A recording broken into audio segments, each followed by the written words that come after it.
श्री लिंग महापुराण कथा अर्थात श्री रामलिंग महापुराण कथा। सर्व साधकांना आनंदाची बातमी।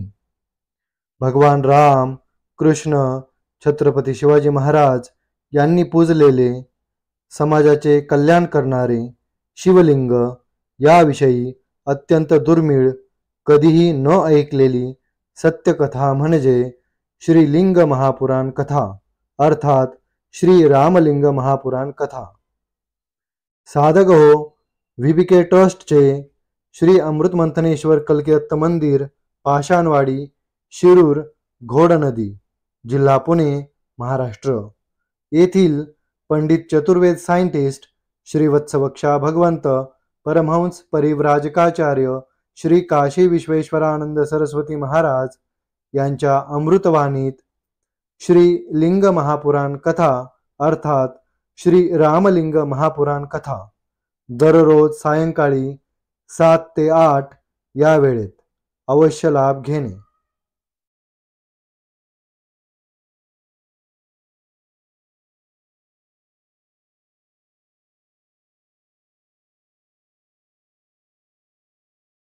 ओम वक्रतुंड महाकाय सूर्यकोटि समप्रभ निर्विघ्नं कुरु देव सर्वकार्येषु सर्वदा।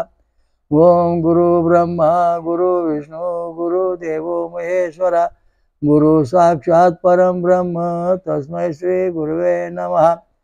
ओम दत्त दत्त राम राम ओम दत्त दत्त राम राम ओम शिव शिव शाम शाम ओम शिव शिव शाम शाम। ओम शांताकारं भुजगशयनं पद्मनाभं सुरेशं ओम विश्वाधारं गगनसदृशं मेघवर्णं शुभांगनं ओम लक्ष्मीकान्तं कमलनयनं योगध्यानगम्यं वन्दे विष्णुभवहरं सर्वलोकैकनाथं। ओम शांती। आज आपण लिंग महापुराण अर्थात श्री रामलिंग महापुराणाबद्दल सांगणार आहे। लिंग अर्चन विधीचे अंतर्गत शरीर मन शुद्धीचे साठी अंतकरण एवं बाह्य अंतराची प्रक्रिया आणि विविध मंत्राने आत्म अभिषेचन सांगितलं आहे। ऋषीगण म्हणाले, हे सुतजी, लिंग स्वरूप महेश्वर महादेवाची पूजा कशा प्रकारे करायला पाहिजे जाणून घेतली पाहिजे। आपण आता आम्हाला हे सर्व कृपा करून सांगा। सुतजी म्हणाले, हे ऋषी हो, या विषयात कैलास पर्वतावर देवी पार्वतीच्या द्वारा विचारल्या गेलेल्या देवादेव महादेवाने आपले अंकात विभाजमान गिरिजा किशोरी पार्वतीला लिंगार्चन विधीचं क्रमाने वर्णन करून सांगितले। हे सुरतो, त्यावेळी समीपात ही स्थित शालंकाचे पुत्र नंदीने त्या विधीचा श्रवण करून पहिले ब्रह्मपुत्र सनत कुमाराला ते परम पवित्र लिंगार्चन विधी सांगितली आणि त्यापासून महातेजस्वी व्यासजीने ही श्रुती प्रतिपादित केली आहे। त्याच्यामध्ये शंकराने पार्वतीला सांगायला सुरुवात केली, तर नंदिकेश्वराने ऐकलं आणि मग त्या नंदिकेश्वराने सनत कुमाराला सांगितलं, संत कुमाराने सांगितलं व्यासांना, व्यासा सुद्धा सांगतो आहे। शैलादी नदीचे मुखापासून स्नान तथा लिंग पूजानुष्ठानचे जो विधी सांगितले जाईल ते मी सुद्धा सुनून आहे।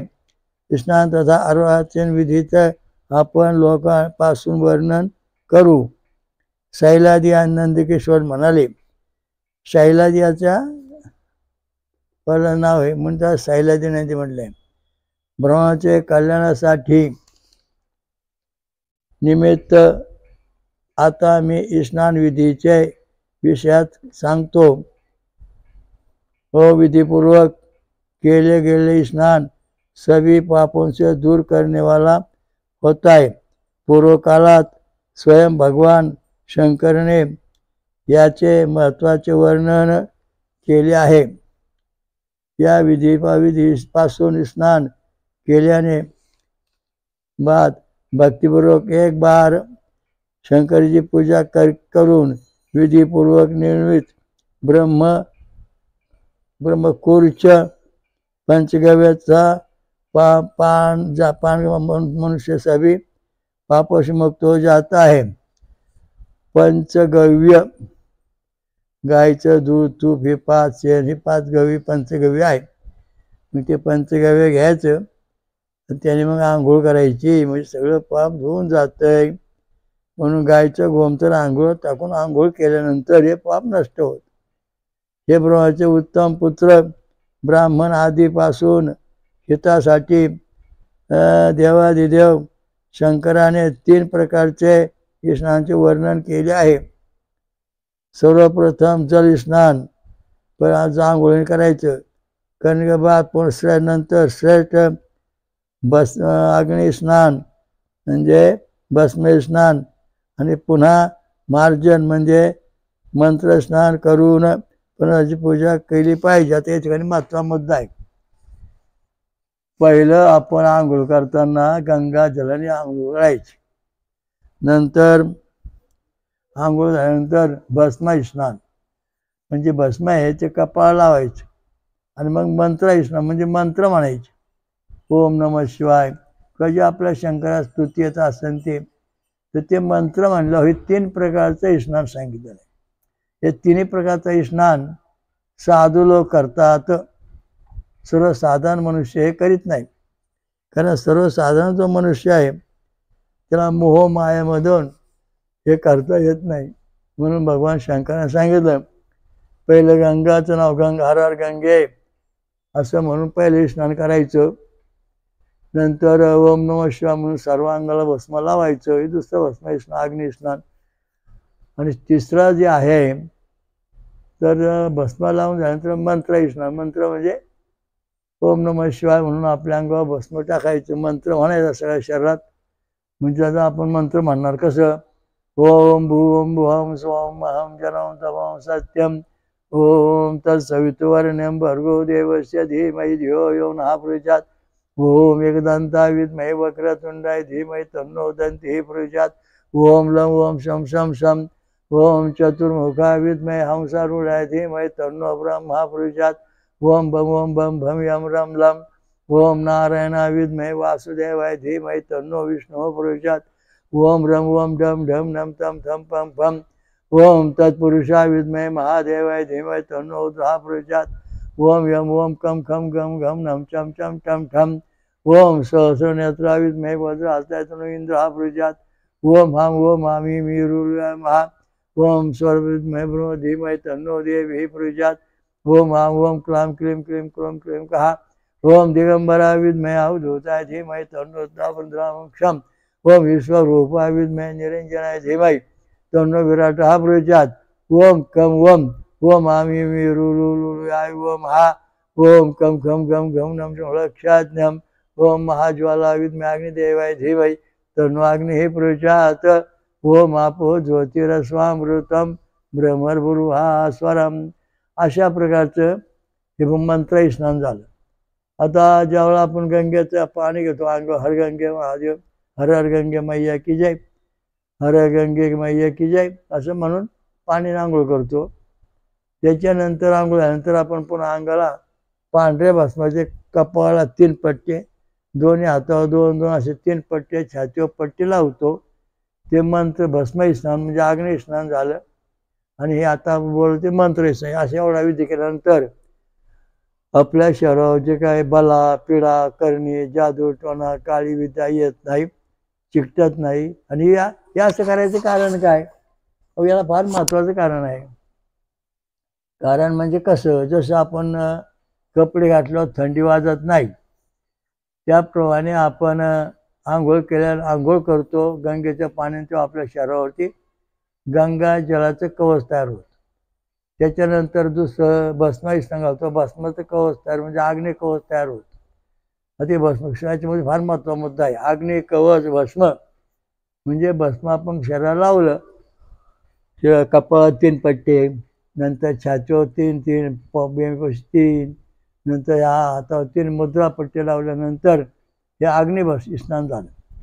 आणि याचं कारण असं की हे भस्म लावल्यानंतर समजा तुम्हाला मूठ मारली, कोणी काळी विद्या केली, तर तुमच्या शरीराचा काही परिणाम होणार, कारण तुम्ही यावेळा शिवस्वरूप झालेला आहात. आणि जेव्हा तुम्ही दैवी संपत्ती म्हणाल त्यावेळेस तुम्हाला एक विशेष प्रकारचं पॉवर शक्ती, प्रतिकार शक्ती तयार होईल. आणि आलेली जी काही विद्या आहे ती परत फिरवता येते. म्हणून भगवान शंकराचे जे महत्त्वाचे 3 मुद्दे आहेत हे प्रत्येकाने आपल्या आंघोळीच्या वेळेस पाळले पाहिजेत. भावोत्तुष्ट अर्थात श्रद्धाहित पाणी जलाचे स्नान करून त्या भस्म तथा मनापासून शुद्ध नाही जात आहे. भावनापासून शुद्ध होऊन ही मनुष्याला शुद्धी करणी चाहिए, अन्यथा नाही. आता याच्यामध्ये पण सांगितलं की नदीमध्ये पाण्यात बुडी मारली, हे स्नान होत नाही. नंतर अंगाला तुम्ही भस्म मंत्र मंत्राला लावलं नाही तर ते भस्म स्नान होत नाही. आणि जर तुम्ही दशमंत्र, दशगायत्री मंत्र किंवा दैवी संपत्ती म्हटला नाहीत तर तो मंत्र स्नानही होत नाही. कारण आंतरबाह्य शुद्धीचे महत्त्व आहे. बाह्य शुद्धी आंघोळणी करायची, अंगाला भस्म कवच तयार करायचं, अग्निकवच. आणि जेव्हा मंत्र म्हणतो आंतरकवच तयार होतं, बाह्य कवच, दोन्ही बाजू तयार होतात, बाह्य बिन आंतर. त्यामुळं हा शिवस्वरूप बनतो, त्याला धोका पोचत नाही. म्हणून शंकर भगवंतांनी सांगितलेले नियम फार महत्त्वाचे आहेत आणि ते प्रत्येकाने पाळलेच पाहिजेत. हा महत्त्वाचा मुद्दा आहे. प्रलयापर्यंत सर्व नद्या सरोवरे त्याप्रमाणे तलावात स्नान करून सुद्धा भावनापासून दूषित मनवाला व्यक्ती शुद्ध होत नाही, याचा संदेह नाही. दूषित मनावाला जो माणूस आहे त्याला परमेश्वराबरोबर आपुलकी नाही, श्रद्धा नाही, विश्वास नाही. तो आपल्या दररोज घरी आंघोळ करतो, पाण्याने घालतो, हातपाय धुतो, बा झाला, पण ते सुद्धा शून्य अवस्थेतला आहे, त्याला काही ईश्वर प्राप्ती नाही. जो शास्त्रोक्त पद्धतीने आंघोळ करीन त्यालाही प्राप्त हो. बरं, आंघोळ करताना तोंड कोणी करावं याच्यामध्ये काय सांगितलं दिसत नाही. त्या सांगितलं असलं पुढं बघू. आंघोळ करताना पूर्व, उत्तर आणि पश्चिम अशा दिशेने हे आंघोळीचं प्रमाण आहे. दक्षिणेत तोंड करून आंघोळ करू नये, कारण यामुळं मृत्यू येण्याची शक्यता आहे. दक्षिणेकडे आंघोळ करणारा जो मनुष्य आहे त्याचं आयुष्य कमी कमी होत जातं, आणि उत्तरेकडे आंघोळ करणारा जो माणूस त्याचं आयुष्य वाढत जातं. उत्तरेकडे तोंड करून जो जेवतो त्याचं आयुष्य वाढतं, अन्न पचन होतं, क्रिया व्यवस्थित होते. दक्षिणेत तोंड करून जो जेवतो त्याचं जेवण पचन होत नाही, आजार वाढतं, काय दुःख कष्टाने मग होतात. अशा ही अवस्था आहे. आता बघू आपण पुढे काय म्हणलंय. तमगुणापासून, प्रभावापासून मनुष्याचे प्रस्तुत चित्त कमल जेव्हा ज्ञानरूपी सूर्याच्या प्रकाशापासून चातुर्य जाते तेव्हा शुद्धी होते. माणसाचं चित्त जेव्हा शुद्ध होईल तेव्हा त्याला चित्त शुद्धी झाली. मिट्टी, गोमय, तीळ, पुष्प तथा भस्म आदी घेऊन स्नानसाठी स्नानतीर्थ जाऊन वहाँ तट पर कुछ बिछा देना चाहिए. तदनंतर दोनों पैर धोकर पुन्हा आचमन करून तीर्थदेशात स्थित द्रव्यापासून शरीराचे मलका शोधन करने के लिए उपरांत स्नान करना चाहिए.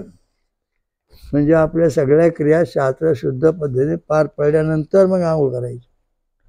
त्याप्रमाणे उद्धवता आणि अवरोहण हा मंत्र पढू वाचून मिठी घेऊन त्यापासून शरीर शुद्धीकारी केली जाते. त्यापासून अनंतर स्नान करून दुसरा पवित्र वस्त्र धारण करण्याचे आहे. आता काही ठिकाणी अंगाला माती लावली जाते स्नान करायच्या अगोदर. त्याच्याकरता इथं सांगितलं बा उद्धवता शिवारोहण मंत्र म्हणायचं. म्हणजे त्याचं सगळं पुन्हा मंत्रवित पुरुषाने पाहिजेतच ग्रंथद्वारा दुरादर्शन मंत्राला वाचून कपिला गायीचे भूपर्षरहित गोमयाचे शरीर लेपन करायचे. त्यानंतर स्नान करून मलिन सगळं सोडून पुन्हा स्वस्त्र धारण करायचे. पुन्हा स्नान करायचे.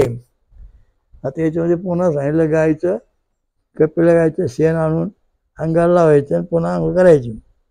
समर्थ पापवसून मुक्तीसाठी वरून देवाचे आवाहन करायचे. तथा मानसिक उपचारापासून भगवान शंकराची विधिवत पूजा करून 3 वेळा आचमन करून जलाला अभिमंत्रित करून शिवाचे स्मरण करावे. तीर्थजलात प्रवेश करायचा. त्यानंतर गोता लगाकर ऋतंजम सत्यंजय अशा प्रकारचं असं मंत्र जप करायचा. जळा सूर्य चंद्र अग्नि इन तीनों को मंडळ संयमी व्यक्तीला ध्यान करण्याचे आहे. आंघोळ करताना नदीमध्ये सूर्य चंद्र आणि अग्नी या 3 देवांचं ध्यान केलं पाहिजे. मंत्र म्हटलं पाहिजे तेव्हा ती सगळी पाप आटतात. नुसते आटत नाहीत. बरेच प्रयत्न. एखादा परकीय माणसाला हिंदू धर्मात घ्यायचा असेल तर गायचं शेण पातळ करून अंगात चोळायचं, आंघोळ घालायची, झाला शुद्ध. मग तो आपल्या धर्मात येऊ शकतो.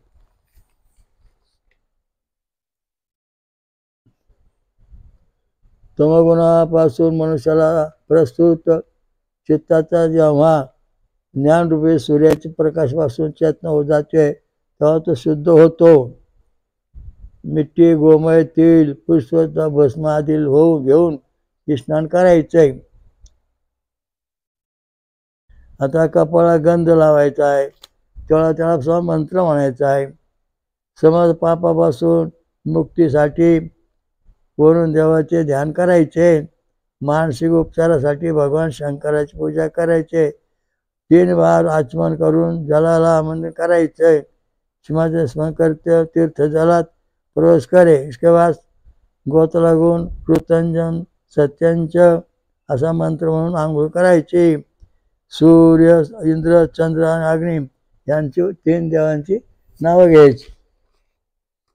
पुन्हा आचमन करून जल से मिळकर पुण्याची वृद्धी हेतु मंत्र पुन्हा जलस्थल में प्रवेश करना चाहिए. म्हणजे पुन्हा बाहेर यायचं, पुन्हा अंघोळाची, पुन्हा जायचं, पुन्हा अंघोळ असं चालतं. मंत्रव्यता गोशृंगाचे द्वारा अथवा प्रक्षालित फलापत्र रचित फुटद्वारा अथवा कुश आणि पुष्प आदी द्वारा मार्फत ग्रहित जलापासून रुद्र सूक्त म्हणायचं, पवन सूक्त म्हणायचं. जो रुद्र आदी परित संज्ञक मंत्र तरच्छ मंदी इत्यादी आद्याक्षर मंत्र म्हणायचे. शम नो मित्र आदी मंत्रो शांतिवर्धक नो देवी. एक मंत्र पंच ब्रह्म पावित्रेक सद्वाती मंत्र पंचको पाठ करून म्हणायचा. या मंत्रापासून देवतांचे स्वरूप एवं ऋषींचे स्मरण करते हुए आत्मांचं करायचे. म्हणजे या ठिकाणी हे 5 देवांचं नाव घ्यायचं. मग पंचमुखी शिवलिंगाची पूजा करायची. म्हणजे 5 देव आले. हे ब्राह्मणो, या प्रकारे जलापासून आपले मस्तकावर अभिषेक करून त्रिनेत्रता पंचमुख परमेश्वर महादेवाचे हृदयात ध्यान करायला पाहिजे. पंचमुखी शिवलिंगाचं ध्यान करायचं. आपले ब्रह्मग्रह सूत्रात रीती के अनुसार आचमन करूनच पाहिजे. तर पवित्र ध्यानात सुंदर आसनात बसून हातात पवित्र घेऊन कुशाद्वारा दाहिने हाताचे अपने ऊपर जल शिरके उजव्या हाताला आपल्या डोक्यावर पाणी शिवायचं. 3 बार आचमन करून सभी हिंसा त्या पापापासून शमन होण्यासाठी आलसरहित होऊन आपल्या स्थानावर गोमूत्र फिरून प्रदक्षिणा करण्याची आहे. हे श्रेष्ठ देव, इस प्रकारे मी सभी ब्राह्मणांना कल्याणासाठी संक्षेप स्नान तथा आत्म्यांचे अत्युत्तम विधानाचे वर्णन केले आहे.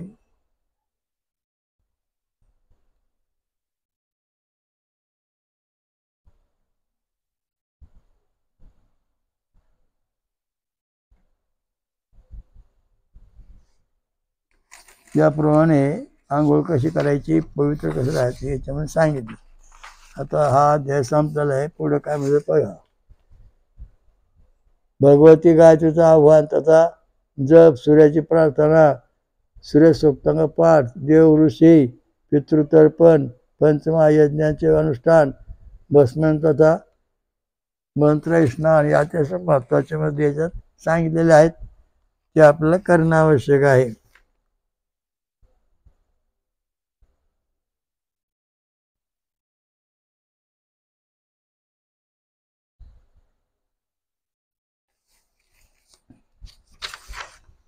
ओम दत्त दत्त राम राम, ओम दत्त दत्त राम राम, ओम शिव शिव श्याम श्याम, ओम शिव शिव श्याम श्याम, ओम दत्त दत्त राम राम, ओम दत्त दत्त राम राम, ओम शिव शिव श्याम श्याम, ओम शिव शिव श्याम श्याम.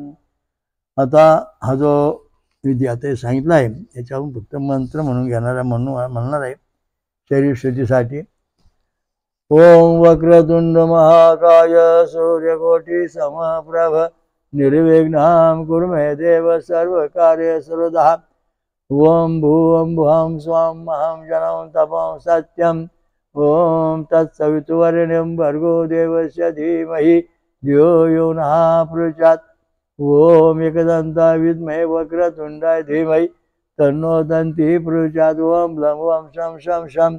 ओम चतुर्मुखा विद्महे हंसारूढाय धीमहि तन्नो ब्रह्मा प्रचोदयात्. ओम भं वं भं भं यं रं लं.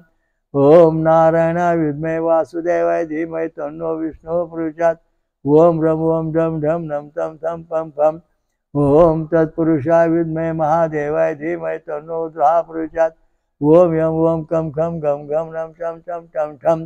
ओम सहस्रनेत्राय विद्महे वज्रहस्ताय धीमहि तन्नो इन्द्रः प्रचोदयात्. ओम हां ओम हां ह्रीं ह्रीं. ओम सरस्वती विद्महे ब्रह्म धीमहि तन्नो देवी प्रचोदयात्. ओम हां ओम क्लां क्लीं क्लीं क्लों क्लीं कः. ओम दिगंबराय विद्महे अवधूताय धीमहि तन्नो दत्तं द्राक्षम्.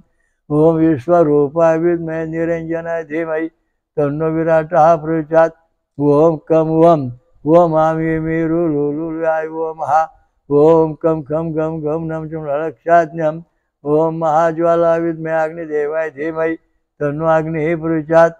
ओम अभोज्वतीरस्वामृतं ब्रह्मर्भुर्भाद्र. ओम शांती. आंघोळ झाल्यानंतर सगळा विधी बनवला हा मंत्र म्हणणे आवश्यक आहे. कारण का आपलं जे मानव आहे हा मानव परमेश्वराने निर्माण केलेला आहे असं वेदात सिद्धांत मानलेला आहे. ऋग्वेद आणि अथर्ववेद याच्यामध्ये हिरण्यस्तु, प्रजापती ऋषी, क देवता, कल्की दत्त, कल्केश्वर आणि जगते म्हणजे जगतनिशास्वर अशा दृष्टीने त्या ठिकाणी हे वर्णन केलेलं आहे. तर हे भगवंताने आपल्याला हे असं का करायला सांगितलं, विष्णुंकरा मंत्र म्हणा आणि ते असं करा, ते तसं याचं काय उपयोग आहे? याचं कारण असं आहे, ज्याप्रमाणे एखादं झाड आहे ते जर वाकडं तिकडे वाढू लागलं तर फांद्या तोडून टाकावं लागतं. जर फांद्या नाही तोडल्या तर ते सरळ वाढणार नाही, त्याला पिकं पण येणार नाही, फळं येणार नाही. तशा प्रकारे आपल्या शरीरात जे काही दैवी शक्ती आहे ती कोणी निर्माण केली, कशी केली? ओम, हा जो ओम आहे, बिंदू, हे डोकं आहे, अर्धमात्रा हात आहेत, एकाकार आहे तो छाती पाठपोट आहे, तीनाकार जो ओंकाराचा आहे तो आपले पाय आहेत. तर हे जे कवच तयार केलंय छंद आणि स्वरामधून, याच्या ठिकाणी जे भगवंत परमात्मा आहे, क म्हणजे परमेश्वर, कल्कीदत्त, कल्केश्वर म्हणजे पंचमुखी शिवलिंग, जे ज्योतिर्लिंग आहे. बरं, या मानवाला पहिला मेंदू कोणी तयार केला? क परमेश्वराने म्हणजे कल्कीदत्ताने. कोणत्या तत्वात निर्माण केला? जगती छंद निश्वास स्वर म्हणजे 72 अक्षरामध्ये हा मेंदू तयार केलेला आहे. त्या मेंदूवर 36,000 केंद्र आहेत. अक्षर समान बरोबर आहे. 10,000 कोटी मेंदूमध्ये जीवपेशी आहेत, 36,000 केंद्र आहेत. एक केंद्राला 1,000 तंतू आहेत. एक तंतू अनेक बारीक तंतू आहेत. असे आपल्या शरीरामध्ये हे सगळं परमेश्वराने पहिलं निर्माण केलं. मेंदू कोण निर्माण केला? कल्कीदत्त कल्केश्वर या भगवान परमेश्वराने प्रथम मेंदू तयार केला जगदीच्या निश्वास स्वरामध्ये. नंतर आपलं कपाळ, नंतर डोळे, नाक, हे सगळं केलं. आता मेंदूमधला जो कपाळाचा भाग आहे तो ज्ञान मिळवून देणारा भाग आहे मेंदूमधला. डाव्या भागाचा जो भाग आहे तो विचार करणारा आहे. उजव्या बाजूचा जो भाग आहे तो संगीत, ज्ञान, कला, असे मेंदूमध्ये ते केंद्र आहेत. ही भगवंताने आपल्या शरीरामध्ये परिपूर्ण बसवले आहेत. आणि मग आपले डोळे, कान, नाक, जीभ, हनुवटी कोणी त्या कोणत्या तत्वात निर्माण झालं? कल्कीदत्त कल्केश्वर परमेश्वराने डोळे, कान, नाक, जीभ, दात हे सगळे त्रिष्टुप छंद व स्वर म्हणजे 48 अक्षरातून निर्माण केलेले आहेत. त्याचप्रमाणे घसा, पंक्ती, छंद, पंचम स्वर 40 अक्षरात निर्माण केले. घशाचा शिरा, मानेचा शिरा, हे सगळ्या या छंदानं निर्माण झालेल्या आहेत. आता मानेची पाठ दुखते, कंबर दुखते, शिरा दुखतात, गळा दुखतो, आवाज नीट नाही, स्वरयंत्र व्यवस्थित नाही, ह्योरयंत्र व्यवस्थित आहे. हे कशामुळे तयार होतं? हे त्रिष्टुप छंद दैव स्वरामुळे स्वरयंत्र तयार होतं. आता याचं अक्षर आहेत 48. आणि आपला कार्डिग्राम जो आहे 7 नंबर हा इथं वर, हा 6 नंबर 7 आहे आपल्या शरीरामध्ये. तो जर 10 mm आला तर आपलं स्वरयंत्र, जीभ, दात, डोळे, कान व्यवस्थित आहेत. ते 5 mm आलं तर 50% कार्य चाललं, 50% बंद. म्हणजे 50% अल्फा किरण शरीरात काम करतात आणि 50% गॅमा बेटा किरण आपल्याला त्रास देतात.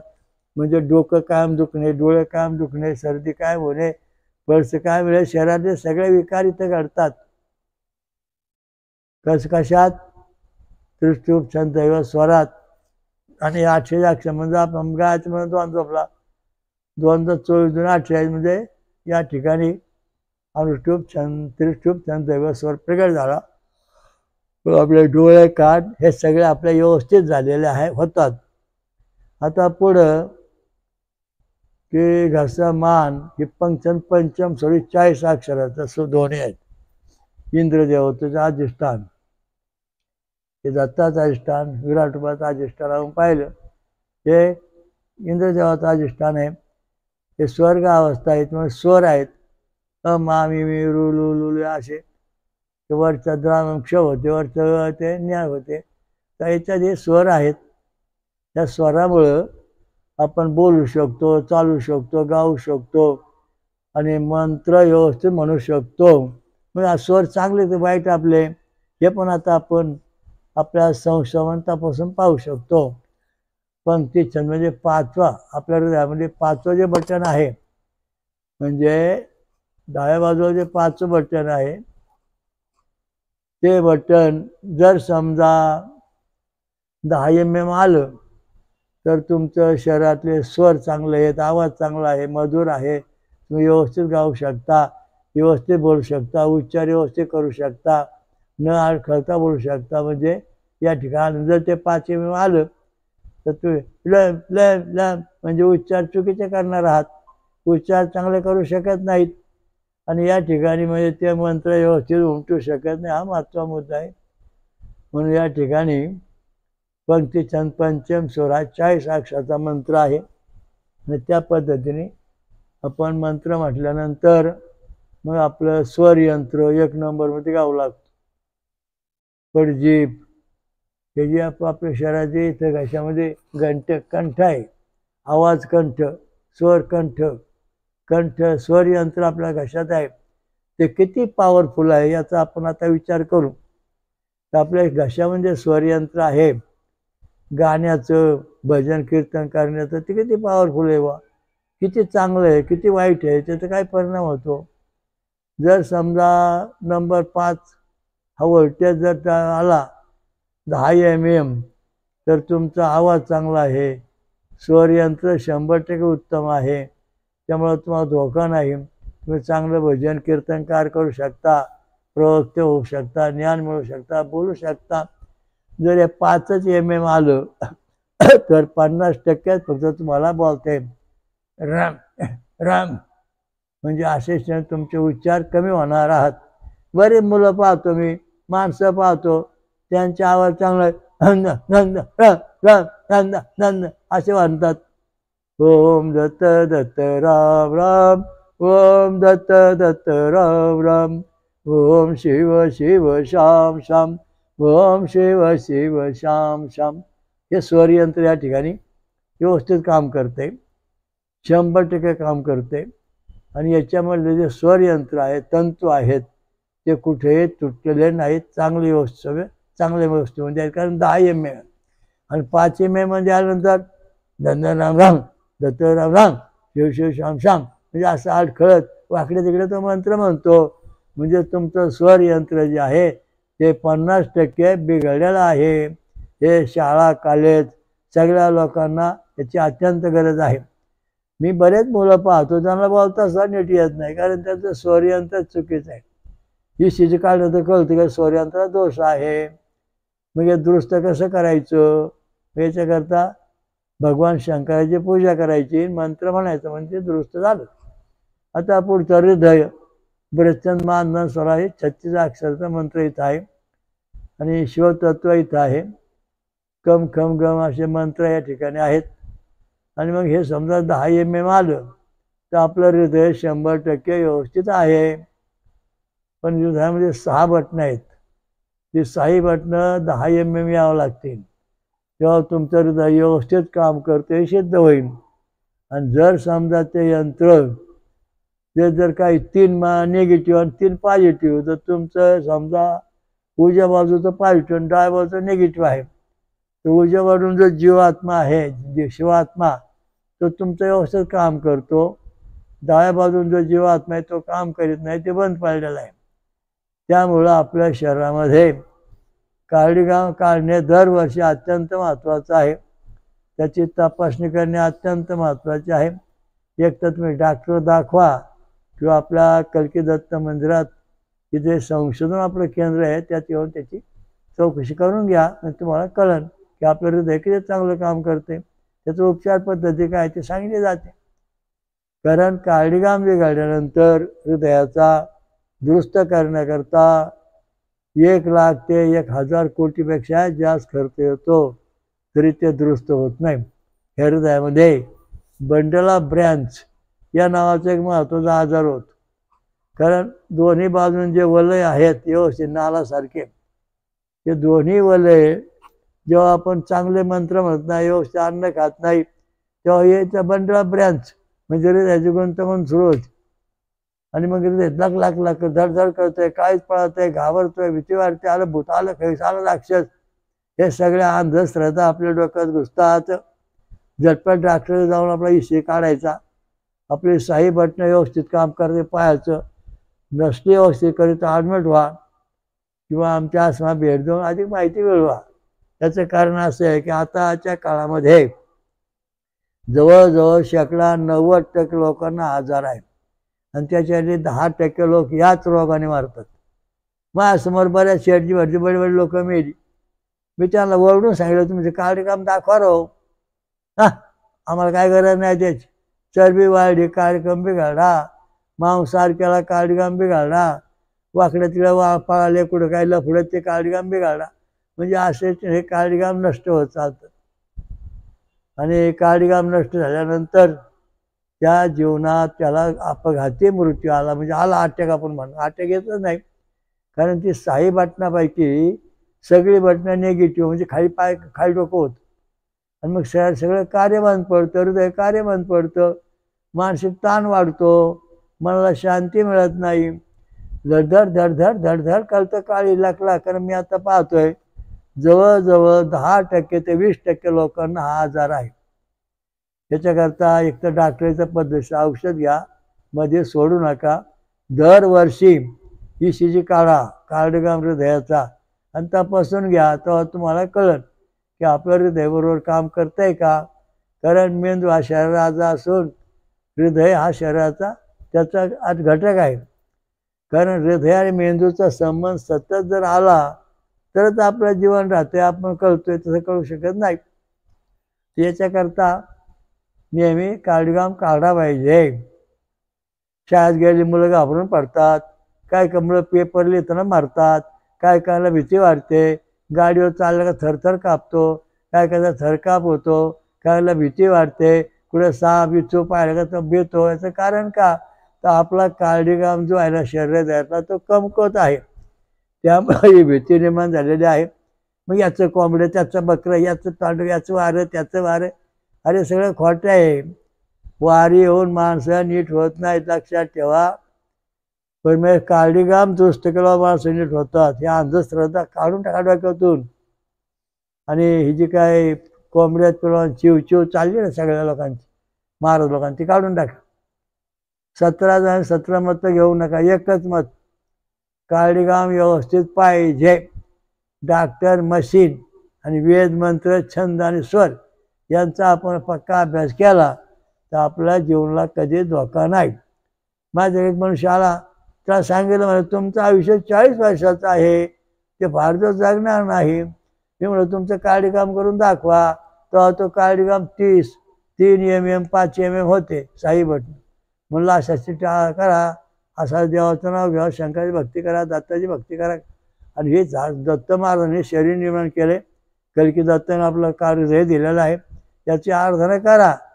मग आपल्या कल्की दत्त मंदिरामध्ये त्यांनी 10 दिवस आराधना केली. मग पुन्हा कार्डिओग्राम तपासला डॉक्टरकडे जाऊन, मग तो 6 mm 10 mm आला. म्हणजे हृदयात त्याचं कार्डिओग्राम सुधारला आणि आता त्या माणसावर जवळजवळ 90 वर्ष आहे. म्हणजे सांगायचा मुद्दा असा आहे की आपलं आयुष्य जे आहे ते आपल्या हातात आहे. देवावर विश्वास ठेवू नका.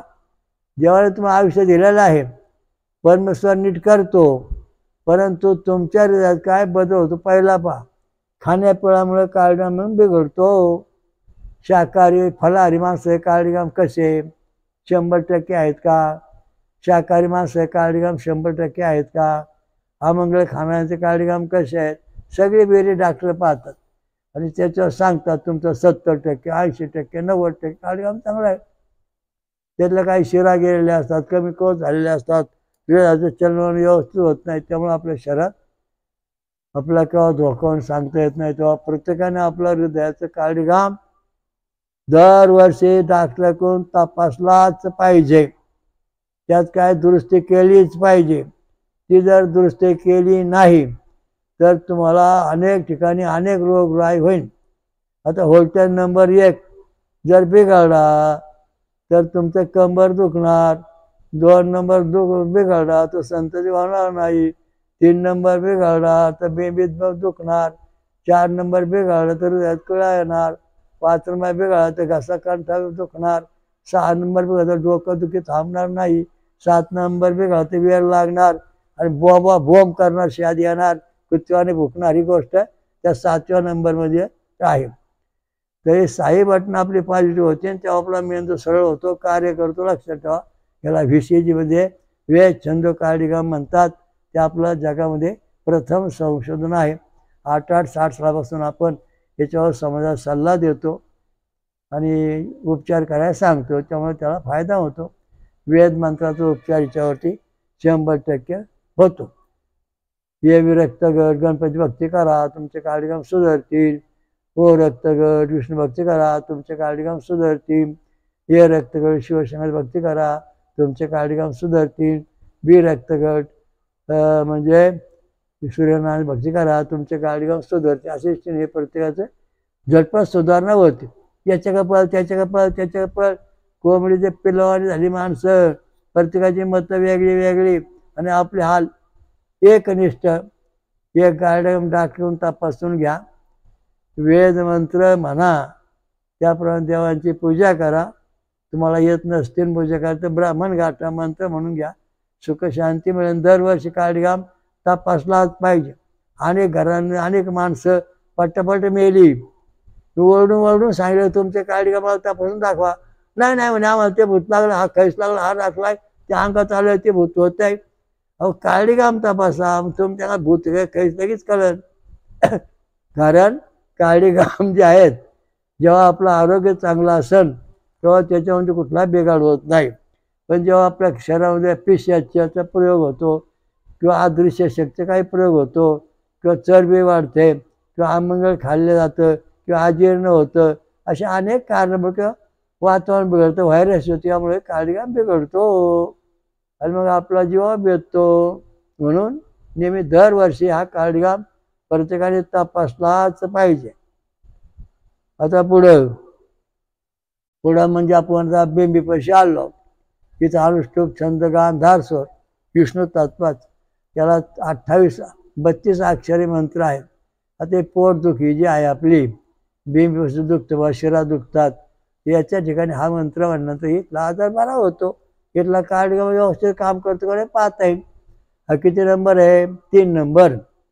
3 नंबर जर समजा तुमचा काळीगाम 10 MM आला तर तुमच्या बेंबीमध्ये किंवा त्या एरियातले जे अवयव आहेत ते 100% काम करतात, दुखणं होत नाही.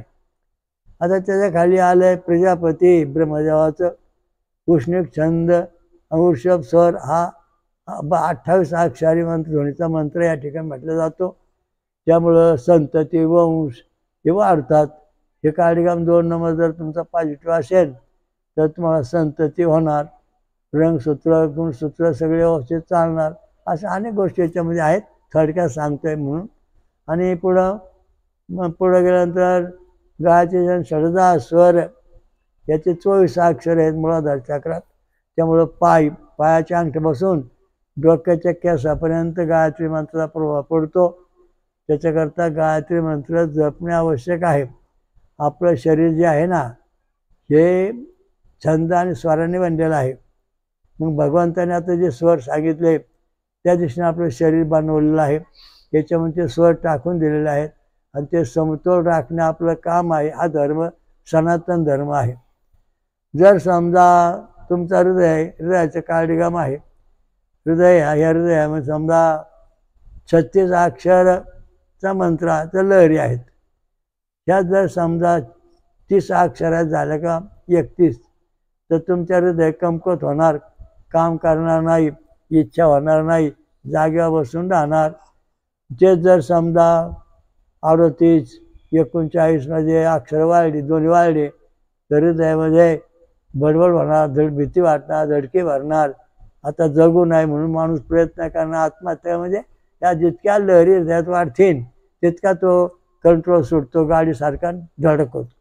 गाडी 40 ताशी वेगाने चालवा, ती 120 200 चालल्यावर त्या ड्रायव्हरचं कंट्रोलचं नियंत्रण सुटतं आणि गाडी धडकून तर संपतो.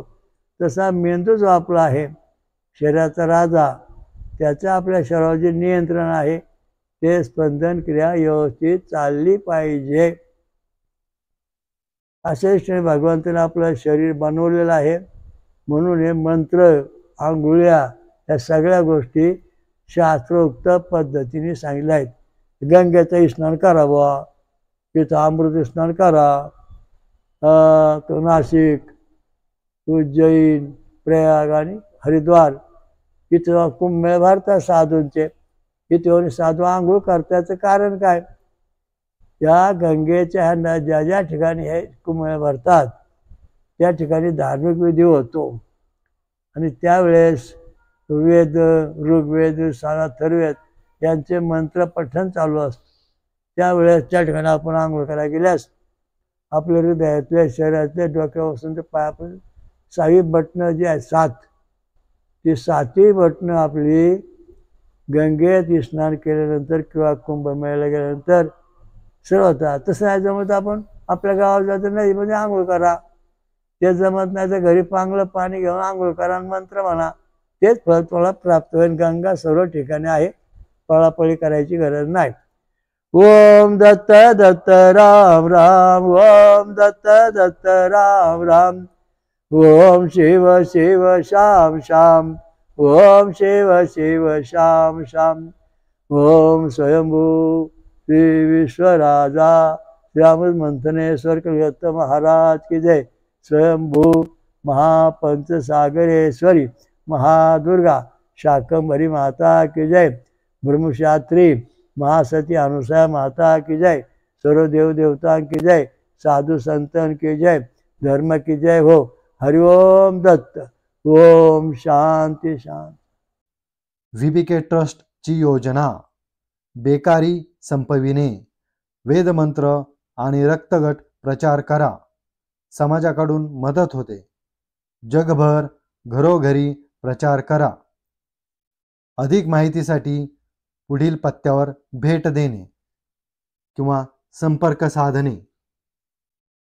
VBK ट्रस्टचे स्वयंभू विश्वराजा श्री अमृतमंथनेश्वर कल्किदत्त मंदिर, पाषाणवाडी, शिरूर, घोड नदी, जिल्हा पुणे, महाराष्ट्र. हरिओम दत्त.